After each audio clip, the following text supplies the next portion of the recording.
Hello दोस्तों, मैं हूँ आर्यन विश्वास। मैंने अपने पिछली वीडियो में आपको बताया था कि क्रिएटिव माइंड कब डेवलप हो जाना चाहिए, इसकी लत आपको कब लग जानी चाहिए, जिससे आपके करियर पर ज़्यादा फोकस पड़ता है। समय आपके इंटरेस्ट लेवल पर डिपेंड करता है, ये आपको किसी भी एज में आ सकता है। जरूरी नहीं कि मैंने आपको अपने एज पर जागे इंटरेस्ट पर बताया था, बस जरूरत है आपको उसे समझने की। मेरी राय है कि आप ऐसी चीज़ों को हल्के में ना ले तो ही बेहतर है। बाकी आप तो समझदार है ही, लेकिन इसके विपरीत आज मैं आपको उन क्रिएटिव माइंड्स के बारे में बताऊंगा जो अगर सही उम्र से पहले लग गए तो आपके लिए जहर के समान है। वो आपका जिंदगी भर पीछा नहीं छोड़ते और ये चीज़ आपके करियर पर बुरा प्रभाव छोड़ती है, लत लगा देती है। आपका दिमाग न चाहते हुए भी अपनी ओर खींच लेता है। मैं ये बातें हवा में नहीं कर रहा हूँ, अपने पुराने एक्सपीरियंस और बचपन में की हुई गलतियों से सीखकर ही आपको बता रहा हूँ। जरूरी नहीं कि आपका भी हाल मेरी तरह ही हो, लेकिन जानकर उस चीज़ को एक्सपीरियंस करने में कोई बुराई नहीं है, क्योंकि हो सकता है कि आपका भी उस लत से कभी पाला पड़ा हो। So let start.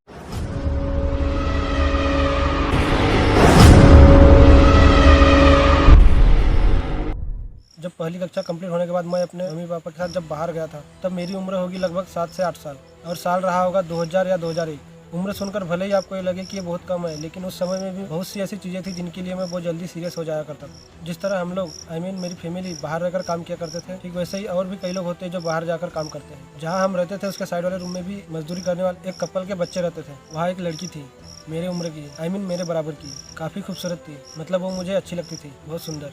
वहाँ रहते रहते मेरे उसके परिवार की काफ़ी जान पहचान हो गई थी। इस वजह से हम लोग दिन भर साथ में खेला करते थे, साइड भर घूमते रहते थे, खूब मस्ती, और यहाँ तक कि साथ में खाना खाने तक लग गए थे। लेकिन विश्वास कीजिए, उस समय तक ऐसा कुछ नहीं था जैसा अभी आप सोच रहे हैं। उस एज में ऐसी कुछ समझ ही नहीं थी कि लड़का लड़की साथ में मतलब कुछ और भी हो सकता है। सब नॉर्मल तरीके से चल रहा था, जैसे उस एज में होता है। ऐसे ही लगभग 5-6 महीनों तक चलता रहा। लेकिन अब सवाल ये उठता है कि अगर ये सब नॉर्मल था तो मैं आपको क्यों बता रहा हूँ। नहीं, ऐसे ही नहीं। अब आते हैं मुद्दे की बात पर।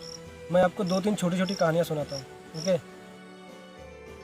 जिस साइड में हम रहते थे वहाँ एक कपल आया था भागकर, बिना शादी किए हुए। उसी साइड पर एक दूसरी लड़की थी जिसका एक मर्द के साथ में टाका भिड़ा हुआ था। ऐसा मैंने वहाँ के लोगों से सुना था, और ये सच भी था। एंड फाइनल, एक आदमी जिसने मुझे 5 रुपये देकर मेरे साथ रेप करने की कोशिश की। एक दिन लगभग सुबह के 9-10 बज रहे होंगे, और उस दिन संडे का दिन रहा होगा, क्योंकि उस दिन छुट्टी थी, ओके। मैं खाना खाकर नॉर्मली अपने रूम से निकला, बस ऐसे ही। और हमारे रूम के सामने वाले रूम में, जो कि उन कपल का था जो भाग कर आए थे, मैं अंदर चला गया। उनसे भी हमारी अच्छी काफ़ी जान पहचान हो गई थी, इसलिए सीधे अचानक मैं अंदर ही चला गया। एंड फाइनल, मैं अचानक अंदर जाकर क्या देखता हूँ, वो दोनों एक दूसरे के ऊपर सोए थे। मतलब लड़का लड़की के ऊपर, मतलब वो दोनों सेक्स कर रहे थे यार। अब मुझे उस समय इतनी समझ तो थी नहीं कि किसी दूसरे के यहाँ अंदर घुसने से पहले दरवाज़ा नॉक करना पड़ता है, क्योंकि उनका दरवाज़ा तो पूरा ओपन था, बंद करके ही नहीं रखा हुआ था। और ना ही उन्हें मेरे अंदर आने की जरा से भी आहट हुई, बिजी जो थे। कहने का मतलब यह है कि बाकी चीज़ें मुझे समझ आई या नहीं ये मैं नहीं जानता, लेकिन मेरे दिमाग ने ये बहुत जल्दी क्लिक कर लिया कि वो दोनों सेक्स कर रहे थे। क्योंकि इंसानी फितरत की आदत होती है कि वो दो चीज़ें बहुत जल्दी कैप्चर कर लेता है। पहली है बहुत अच्छी और दूसरी है बहुत ज़्यादा बुरी।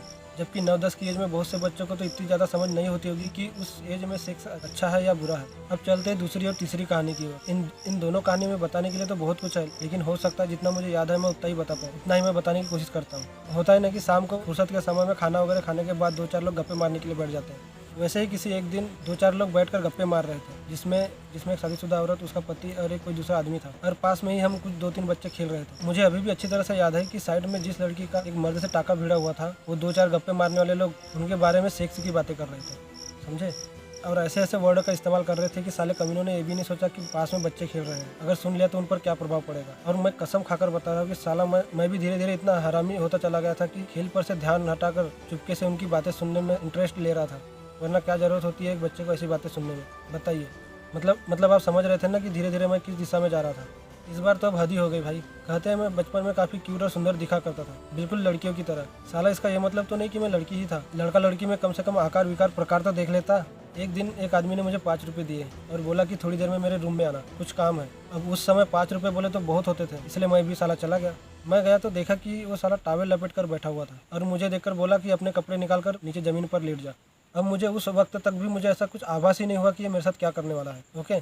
उसने जैसा बोला वैसा मैंने कर लिया। जैसे ही मैं पेट के बल लेटा, वो साला टॉवेल निकालकर मेरे ऊपर आकर सोने लगा। अब मैं तुरंत समझ गया कि ये अब मेरे साथ क्या करने की सोच रहा है, क्योंकि मैंने ये सब चीज़ें पहले ही होते हुए देख लिया था। क्योंकि अब इतना तो समझ आ ही गया था कि वो करने क्या वाला है। मैं झटपटा कर उठा, कपड़े पहने, और वहाँ से ऐसा भागा कि फिर कभी उस आदमी को साइड में देखा ही नहीं। शायद वो उस दिन गाँव जाने वाला था, ठीक है।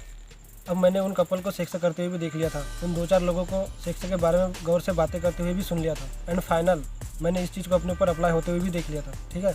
सो इस चीज़ का मेरे अंदर इतना बुरा प्रभाव पड़ गया कि न चाहते हुए भी वही ख्याल मेरे अंदर आने लग गए थे। मैं चाहता था कि मैं भी एक बार ऐसा करके देखूं। कई दिन हो गए लेकिन मेरे कॉन्शियस माइंड में सेक्स का शैतान बिल्कुल फिट बैठ चुका था।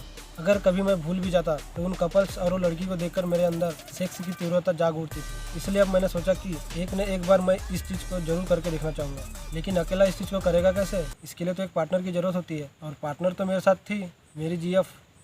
उस समय जीएफ तो नहीं बोल सकता, हाँ एक लड़की ज़रूर बोल सकता हूँ मैं, क्योंकि उस समय तो हमारे बीच ऐसा कुछ था ही नहीं। अब आते हैं उस लड़की की बात पर। जब ये सब चीज़ें होने के पहले मैं उसके साथ होता था तब तो कुछ ऐसे ख्याल आते ही नहीं थे, सब नॉर्मल होता था। लेकिन अब मेरी नज़र उस पर गंदी हो चुकी थी। गंदी मतलब ऐसा कुछ नहीं कि मैं जानवर बन चुका था, बिल्कुल शैतान की तरह। मैं सेक्स करके देखना चाहता था, मगर प्यार से उसे पटाने की कोशिश करके, ज़बरदस्ती करके नहीं भाई। बट अब सवाल ये उठता है कि वो ऐसा मेरे साथ क्यों करना चाहेगी? उसे थोड़े ना ऐसी चीज़ों के बारे में पता होगा, राइट। इसलिए अब जब भी समय मिलता तो मैं उसे इस चीज़ के बारे में सिखाने लगता, धीरे धीरे चुपके से समझा बुझा कर एक बार ट्राई करने की कोशिश करने लगता। लेकिन आप लोग यकीन मानिए, मेरी एक ख्वाहिश अधूरी की अधूरी रह गई। उसके साथ में मेरा ये सपना कभी पूरा हुआ ही नहीं, क्योंकि जब भी मैं उस पर जोर देकर ट्राई करने की कोशिश करता तो अपनी गांड भी तो गांड फटे तक फटती थी भाई। इसलिए क्योंकि मुझे भी पता था कि ये सब चीज़ें इस उम्र में कहीं ना कहीं गलत तो है ही। फाइनली मैं नहीं कर पाया। इसी दरमियान कई दिन बीत गए, समय चलता गया और उस लड़की के पिताजी का ट्रांसफ़र कोई दूसरी साइड में हो गया, दूसरी अलग साइड में। और कुछ महीनों बाद मेरे घर वालों ने भी मुझे और मेरे भाई को गांव में लाकर छोड़ दिया पढ़ाई करवाने के लिए। अब यहाँ से मेरा ट्रैक पूरा चेंज हो जाता है। जैसे ही मैं गांव पहुँचता हूँ मेरा पूरा ध्यान पढ़ाई की ओर चला जाता है। मेरा ध्यान पढ़ाई में ज़्यादा लगने लगता है। मैं उस सेक्स करने के विचार को धीरे धीरे भूलने लगता हूँ। लेकिन आदतें इंसान से कब तक दूर रह सकती है बताइए। लहू मुँह लग गया था भाई। लहू मुँह भले ही नहीं लगाया था मैंने, लेकिन इस चीज़ को करके भी तो नहीं देखा था मैंने। इसलिए ये सब चीज़ें 7 या 8 साल बाद एट द एज ऑफ 15 या 16 इतने भयानक तरीके से मेरी ज़िंदगी में वापस आई, बिल्कुल तूफान की तरह, कि मेरी बनती हुई ज़िंदगी, मेरा बनता हुआ करियर सब धरा का धरा रह गया। लत, मुझे तो तेरी लत लग गई। मेरा आपको ये सब बताने का असली उद्देश्य क्या था? अगर ये आपको समझ में आ गया तो मुझे कमेंट करके बताएं, ताकि इसके आगे आने वाले एपिसोड को बनाने के लिए मुझे मोटिवेशन मिले, क्योंकि असली कॉन्सेप्ट शुरू होता है अब, ओके। और ये सब चीज़ें मैं आपको इस एपिसोड में नहीं बता सकता, वो इसलिए क्योंकि इसके आगे जो कुछ भी मेरे साथ हुआ वो यूट्यूब गाइडलाइन के हिसाब से एज रेस्ट्रिक्टेड होने वाला है। और मैं आपको पूरा खुल के बताना चाहता हूँ, पूरा सब जो कुछ भी मेरे साथ हुआ है और हो रहा है, ठीक है। तो भाई चलता हूँ, मिलूंगा अपने आने वाले अगले वीडियो में। लेकिन अगर ये वीडियो इंटरेस्टिंग लगा हो तो आगे आने वाले और इंटरेस्टिंग वीडियोस के लिए मेरे चैनल को सब्सक्राइब कर ले और बेल आइकन को भी दबा ले। Thank you, bye.